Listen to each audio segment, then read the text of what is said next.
And I'd now like to introduce our first speaker. So Adrian Lovett will join me shortly. Adrian is President and CEO of the Web Foundation. And while Adrian, if you'd like to come up to the stage, we've got a short poll, so we're going to try the tech now. And we'd like to get views in the room on a key question. So I think what we'd like to understand from people in the room is who has the most responsibility for ensuring a healthy digital society by 2050.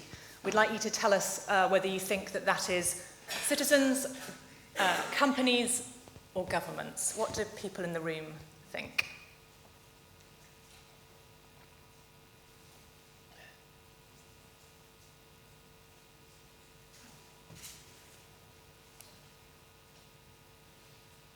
Oh, okay.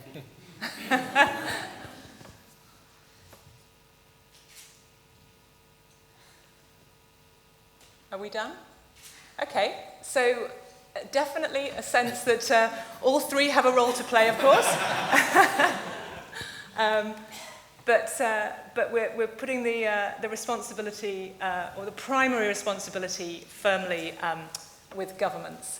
So let's now move on to Adrian, and we'll come back to that question and see if anything that we hear from Adrian today changes our views a little in the room. Thanks very much, Ellie, and really good to be with you all. I know that there's enormous experience and expertise in this room, and a great history of engagement in the IGF family and processes over many years. So it's a privilege to be part of the conversation this morning. Also want to recognise my colleague Emily Sharp, who just joined us as the Web Foundation's Policy Director just a month or so ago, who's also part of our discussions today. I guess, I know, Ellie, we're going to get into a conversation, but maybe to kick off, it's really interesting to see those results, and actually I couldn't have rigged it better, because it actually speaks, you know, that sense of the sharing and the distributed responsibility for the web and for the internet is really exactly where I wanted to start from today.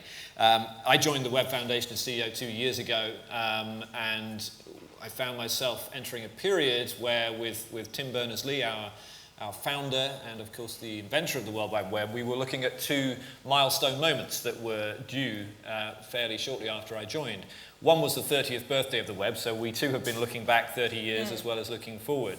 And one of the moments that we talked about a little bit a few months ago when we actually marked the 30th birthday of the web was when Tim was sat at CERN in Geneva and was building the web. And for those of you who perhaps were there or around at the time or know that history, he worked on a Next Cube and had a little sticker on the computer that said, "This machine is a server, do not power it down." The thought being that if anyone did, then at that point that would have shut down the World Wide Web as it was at the time. I have a cute replica of this sticker on my own laptop, which was quite handy actually. A couple of months ago, I left my laptop on a plane as I was getting off at Heathrow, and realised when I got the wrong side of security and had a long sort of process of going back through and getting hold of the person who had thankfully recovered my laptop. And the way I was able to identify it was the security guy at the end of the phone was saying, "Well, you know, anything distinctive about it?" And I said, "Yeah, there's a sticker on it. It's a sticker on it. It's a thing about, you know, not shutting down, you know, blah, blah." And he said, "Yeah, we saw that. Yeah." And I said, "Well, that's mine." And I said, "The sticker, you know, don't worry about it. It's sort of a bit of a joke." And he said, "Well, we didn't power it down." Which I appreciate. British stoic bureaucracy and safety first in action. Anyway, so that was one moment that we were looking at, that 30th birthday of the web that we marked this year. The other was this extraordinary point, which happened to coincide more or less with the 30th birthday, where for the first time more than half the world is online. a 50-50 moment, as we called it. And we passed that point just within this last 12 months. Certainly Tim would say this wasn't anything that was part of the original vision, as bold and ambitious as it was 30 years ago. I don't think he would have said, or any others who were involved at the time would have said, that half the world by this point would be using the World Wide Web. And of course it was a moment for us to not only mark that extraordinary achievement, but perhaps more importantly to say, what next? What about the half that's not online? And what about the experience of the web and the internet for those who do have it? Some of the questions that Ellie, you put as we opened up today, right at the front of our minds there. When I joined the Web Foundation, my colleagues told me the story of a community in a fairly tough part of town in Pretoria in South Africa, and a child, a boy probably about 10 or 11 years old, whose name I don't know, but I know a little of his story, because our team were working with the community there and learned about how this kid was disappearing for several hours each evening, and no one was quite sure where he was off to. And after a little while, his parents sat him down and said, what's going on? And they established that he was going several miles across town to a free Wi-Fi hotspot, and he was going online. And they said to him, why don't you play football around the corner with your friends like everyone else? And he said, and this apparently was his words, I live in a shack. When I go online, I don't live in a shack. And for me, that firstly encapsulates the intangible sense of possibility and imagination and wonder that we all know is there, don't we, in this extraordinary gift that we have in our hands, and literally in our hands every day of our lives now, and in its purest form, that incredible window and doorway, gateway to the world that the web gives us. It also raised a ton of questions. I don't know what he was doing online. Yeah. I don't know how well he was protected. I don't know. Yeah. I don't know whether he was getting the best of the web or the worst of the web. So talking with Tim and with our team over the last year or so, we got thinking about what is the initiative that might be possible that we could try to help bring forward that would sort of put that boy at the center and say, because he's right at the cusp. He is that 50-50 moment in a way, right? He's just got online, he's just finding his way around, he's finding evidently exciting and extraordinary and nourishing and fulfilling wonderful things. But we also need to look out for him, just as we need to look out for all of us who are online and for whom the internet is so deeply part of our lives. So we thought, well, can we answer 3 questions with a yes? We thought, is there something that can bring together these 3 groups of stakeholders, governments, companies, and citizens? We thought, is there something that is a place to recognize these twin challenges, that we're halfway there getting the world connected, we need to worry about the other half and not leave them behind, and that increasingly becomes a pretty profound human rights issue as the shrinking minority of people who are not online become more and more marginalized, but also to worry about the experience of the web and the internet for all of us who are online. Is there a place to recognize and address both those challenges together? And then thirdly, can we find a way to combine both top-line principles, which we think are hugely important, and without them, we don't have a compass, but also to be really clear about practical, pragmatic, tangible commitments that can be made consistent with those principles. So we said we thought the answer had to be yes to all those 3, that we could and that we should find a way of bringing together the 3 groups of stakeholders, that we should find a way to recognize the two parts of the challenge, getting people connected and making sure it's something worth connecting to, and that we should also find a way to combine both principles and practical commitments. And so we developed something called the Contract for the Web. And this, in its top-line form, in just the principles form, we launched last November at the Web Summit in Lisbon. We put out, after fairly wide consultation, 9 principles, which are short and sweet. They fit on a postcard. 3 principles for governments, 3 for companies, and 3 for citizens. And what we've done since then, including with a number of people and organizations represented here, is to go into a pretty intensive process of discussion and working groups and looking at those 9 principles and trying to work out what would be the kinds of concrete commitments that could be made under each of those that would make those principles meaningful and actionable over the next few years.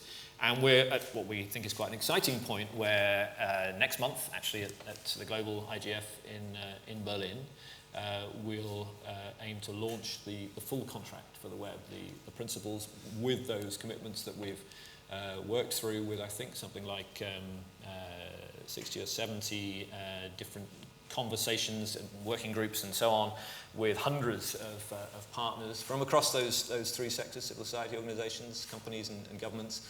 The principles of the contract for the web have been endorsed by about 350 or so organizations, including from across those 3 groups. And we've had engagement not only to endorse those principles, but engagement with the process to work out the commitments from many of those members. We've had 10 national governments who have been engaged in that process. France, Germany, Gambia, Ghana, Guinea. We have actually tried to get every country starting with G if we could. I think we still have Guinea-Bissau to go. Italy, Spain, Switzerland, UK, and Uruguay all engaged in the process from companies' side. More than 250 companies, including Google, Microsoft, Facebook, Twitter, Anchor Free, and also a lot of companies at a national level in different parts of the world. The Good Things Foundation, not a company, a foundation, but I know here today, one of the great UK organisations that signed on, and organisations right across Africa, South Asia, and elsewhere. And as I say, a lot of civil society organisations too. So that was the first stage to get that sense of agreement on and buy into a set of principles. The second stage, working through to build these concrete commitments that we're just getting to the end of now. And there's a third stage, which I'm sure we can get into conversation about, because I realise I'm talking too long, Ellie, sorry, about what happens next. Yeah. But that's something that I hope we'll be able to talk more about, not only here, but in Berlin as well, for those who are going to be there, and looking forward to the conversation today. Great. Thank you very much, Adrian. So in terms of the roles of those different stakeholders, yeah. To what extent are they interrelated, or do they work independently? What are the kind of key responsibilities of each of those 3 stakeholders? Well, I mean, I suppose we start from a fairly simple understanding, perhaps a metaphor that we all know how we navigate, the neighbourhood of Marylebone, which is that governments have a job to do to, put up the speed limit signs and the one-way signs and so on.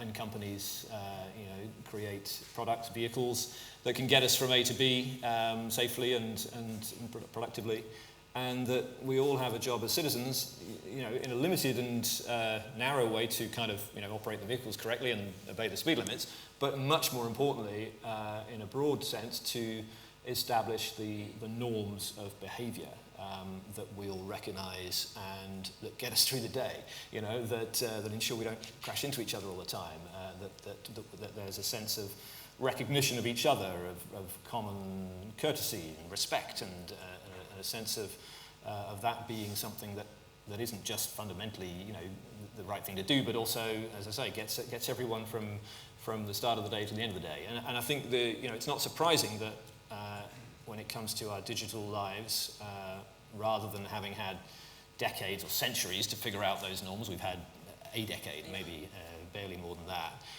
and we're still having to navigate a very changing environment as we speak. So, at the principle level, I think that we come at it in that way, that governments have a job to do to set the rules of the road. Companies, of course, have to work with those rules and engage to make sure they're good rules.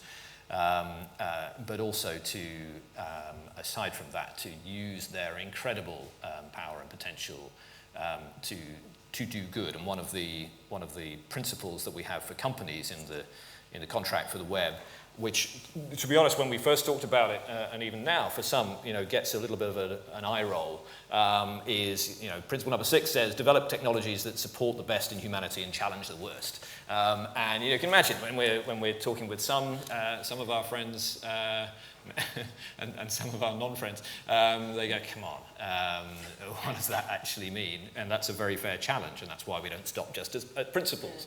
But in the concrete clauses that we're building to go underneath that, we're really trying to work through and challenge companies, and they're challenging themselves on what does that mean, and how does that, for example, mean bringing different considerations upstream into the design process that really anticipate the consequences of their actions and some of the unintended effects that we've seen.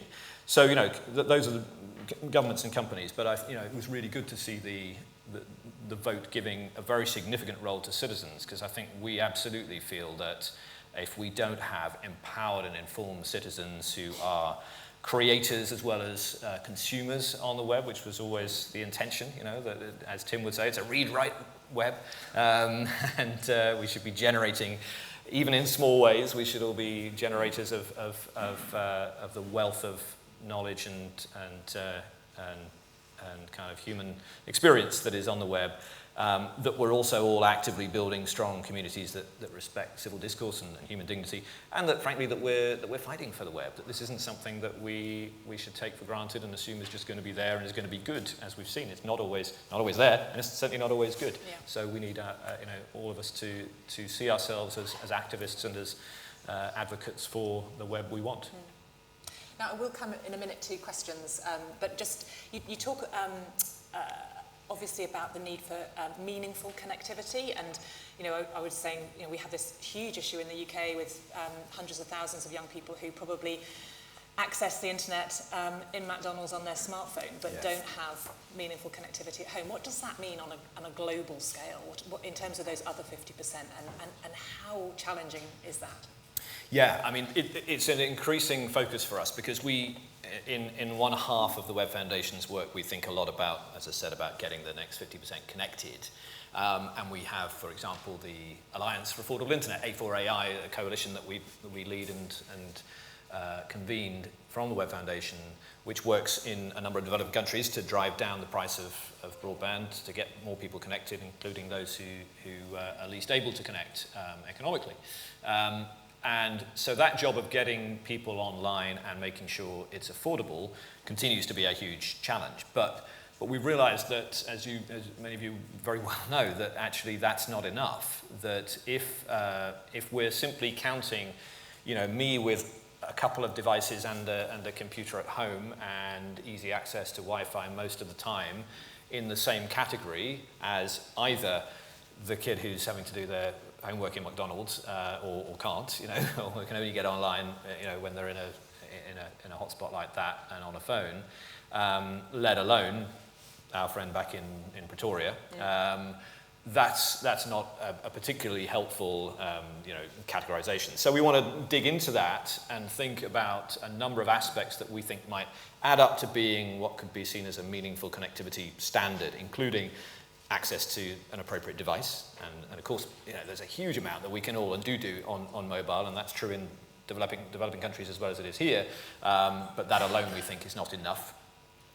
If that's the only access people have, they're not going to be able to get the full benefit and opportunities of the web and the internet, but also around download speeds, around having sufficient data, around having sufficiently frequent and robust, reliable connection. All of those things add up to what we think might be called meaningful connectivity. It's something that we're working up with the UN Broadband Commission that I'm a part of, and we want to see a standard developed over the next 6 to 12 months that would help everyone focus not only on, you know, moving upwards from that 50% mark to get more people connected, but ensuring that that number that are meaningfully connected, which by definition is below that 50% at the moment, is also something that we track and we push up with. And so, again, we talked about online harms. Where do you see, this is about connectivity and a right to a meaningful connection. Where then, when people are connected, what role do you see in your organisation for then helping to keep those people safe and secure? Well, I think that's where, you know, that challenge, I think, is woven through the contract for the web, and it's not, I think it's probably a good thing that there's not a sort of a big clause or a big principle that says we must avoid online harms, because I think that would slightly devalue the notion, which we think is very helpful, and which of course the UK government and others have led some thinking on, that the notion of online harms we think is a helpful way to come at the challenge, and lots to be debated on the detail, of course. But I think that has to be woven through, and has to come through all aspects of the experience of people online, and the things that need to be done by those different stakeholders. Respecting consumers' privacy and personal data, one of the principles that we have for companies, is directly related, of course, to ensuring that they can control what they see and what others see of them, and data that relates to them. Likewise, the clear focus for governments that we place, the emphasis that we place for governments on keeping the internet on all of the time. As we know, that there's been a huge increase in government action to limit access to the internet in different parts of the world over the last couple of years, doubling, and I think a further increase beyond that in the last year or two in the number of internet shutdowns that we've seen. Great organisations like Access Now really tracking that, who are also part of the Contract for the Web project. And that is another piece, I think, that is critical as we think about online harms, because in our view, while of course there are things that are illegal, and that are and should be off limits, having a vibrant and full experience of the internet is one of the key ways that we crowd out and address the problem of harmful content. It's not the only way, but it's one important way that we think the Contract for That can help develop thinking on that. Thank you. So, questions in the room? Do we have a couple in? Okay, great. So let's just see our new technology today. Wow. So, interesting question around refusenicks. So throughout history, there have always been refusenicks. So how will digital services be provided for those who simply refuse to be connected? So people who are not stepping up. What's your... Wow. Well, I think I'd say we'd like to get to that being a real problem. Yeah. That's the first point. I think... well, look, I suppose, well, yeah, one important thing here is that, and maybe this has been a learning experience for me over the last couple of years as I've found my way into this world a bit more. Perhaps I had a sort of a slightly naive assumption that if you build it, they will come, right? And of course, that doesn't apply, at least not universally. And we've realised that those barriers to people getting online are not only those technical dimensions of meaningful connectivity that I talked about earlier. There are also skills. Do people have the necessary skills that they need to meaningfully engage? And we need meaningful content, which is then about creating demand, stimulating demand for access to get online. And I think if we properly address those things, if we were able to ensure that people feel equipped and skilled enough to be able to engage online, and that there was something worth engaging for when they go there, something that is relevant, that's in their language, that's relevant to them and their community or their particular demographic group of whatever sort, then my hope would be that the refuseniks would be then a very small group. And yes, we would have to address it. I think, we certainly feel that that access to the internet is quickly becoming, there's a sort of technical argument, slightly technical or political argument about whether it is a basic human right. There's no argument, in our view, as to whether it is vital increasingly for enabling and securing human rights, whether that's the right to participate in civic society through voting and through elections and so on, whether it's the right to an education, the right to earn a living, to have a livelihood, to even secure some fundamental aspects of basic healthcare. Increasingly, those things are dependent on people being connected. And yes, we'll have to find a way for those people who even when we pass all those hurdles, don't want to be connected. They need to, of course, have access to those things. I reckon we can figure that out. Yeah. Okay. And a question in the room. We take a question.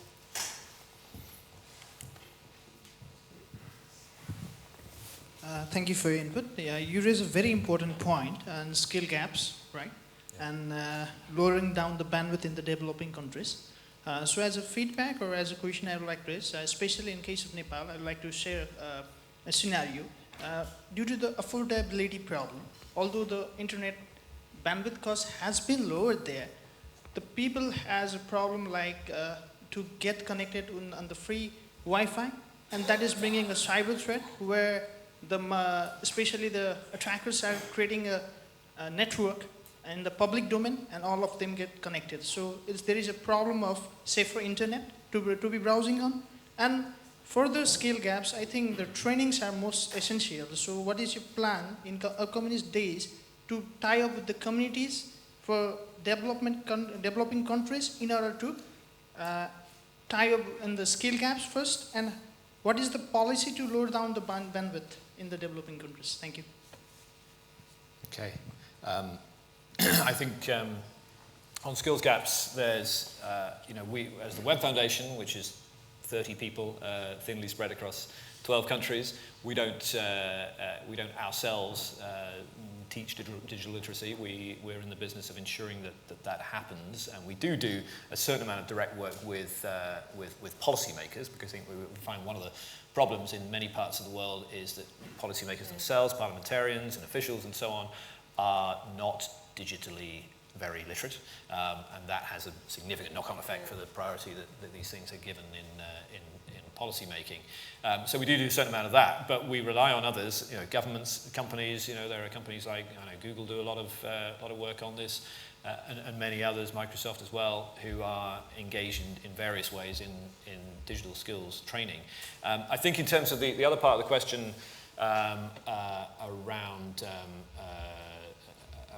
access and how we drive down the price of connected. We actually just this week put out a report, an annual affordability report with the Alliance for Affordable Internet that I mentioned earlier, which looks at, in particular this year, on the impact of competition within national broadband markets, and how there is a clear correlation between increased stimulation of competition, more choice for consumers, and the cost of broadband coming down.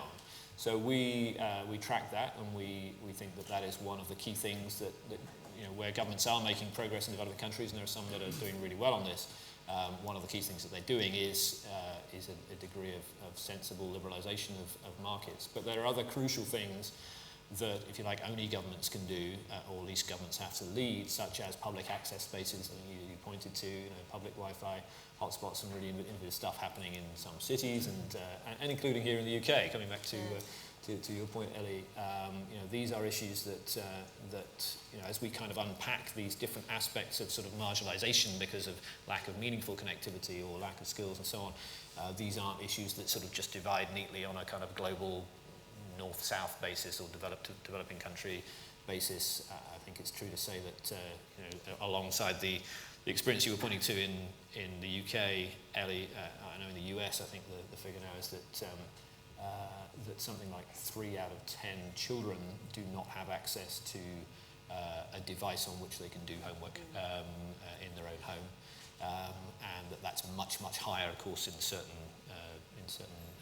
geographical neighbourhoods. So there's a range of ways we need to come at that challenge. But I think just in terms of what we've been talking about this week, that emphasis on competition turns out to be quite an important thing at the national level. Thank you. So I think we've got time for one more quick question. There's a gentleman in the row at the back there, and then we will break for coffee.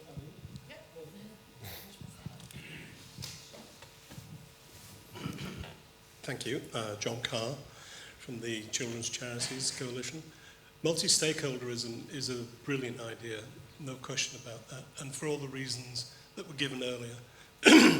But to some degree or another, it depends upon a level playing field, or at least some notion of an equality of arms as between each of the 3 different constituent parts. Even governments, however, struggle to match the resources that big tech can deploy. The endless meetings and correspondence chains that emerge from the multi-stakeholder internet governance mechanisms, and civil society is pretty much nowhere. And that's simply because of money, as much as anything else. ICANN and the IGF have scholarship funds to bring people to, or help people to participate in their events, but as far as I'm aware, they are exclusively targeted at people from the NGOs and organizations in the developing world. So basically, if you come from anywhere in Europe or North America, there is zero possibility of you getting funding to support any of the work that you might do to engage in this so-called multi-stakeholder environment. And it has been like this from day one. So my point is, basically, unless we can find a way of funding and making it possible for civil society to participate in these so-called multi-stakeholder environments in a meaningful way, shouldn't we simply acknowledge that it's a wonderful idea that doesn't work and try to make some different arrangements? And those arrangements, in my opinion, will require even greater engagement by governments. Yeah, John, I think it's a great point. I don't disagree at all with the challenge, and you know better than me. I guess, you know, prior to joining the Web Foundation 2 years ago, I'd spent most of the last 20 years in advocacy and policy work around issues around international development and global justice, poverty and preventable disease, and so on. Always in NGOs, large and small. And I hope it doesn't detract from what you're saying, to also note that the NGO sector, that civil society, in my experience, is incredibly resilient, incredibly good at punching above its weight, at representing, even with limited resources, its constituents. I completely see there's a particular challenge around civil society in the global north, if you like, and including here in the UK. I'm sure these conversations have happened, but it seems to me a great thing for the Department of Culture, Media and Sport to be thinking about, and there are resources I think, you know, perhaps could be applied to civil society there to help with this, because it would be really important that particularly the UK, which has such a strong and deep and rich civil society, that the voice of that sector is heard both in the UK and international opportunities too. So I think I can only agree, John, and more power to your elbow, and we should keep talking about it. Thanks, Adrian. So let's just go back to that question we posed at the beginning. I think that's a perfect segue into that. Okay. In terms of roles and responsibilities. And just quickly, just want to take that temperature check again. Is anything that you've heard so far changed your perspective in terms of whose primary responsibility it is? Is this a second referendum, Ed? It is, Is that what you're doing? Absolutely. It's my prerogative. In terms of whose responsibility a healthy digital society is in 2050. Oh, look at that. Governments have gone up. That's fantastic. Companies down a bit. Okay. Good. Well, thank you, Adrian. We can Sure. all say thank you. Thank you very much. Thank you. Thank you.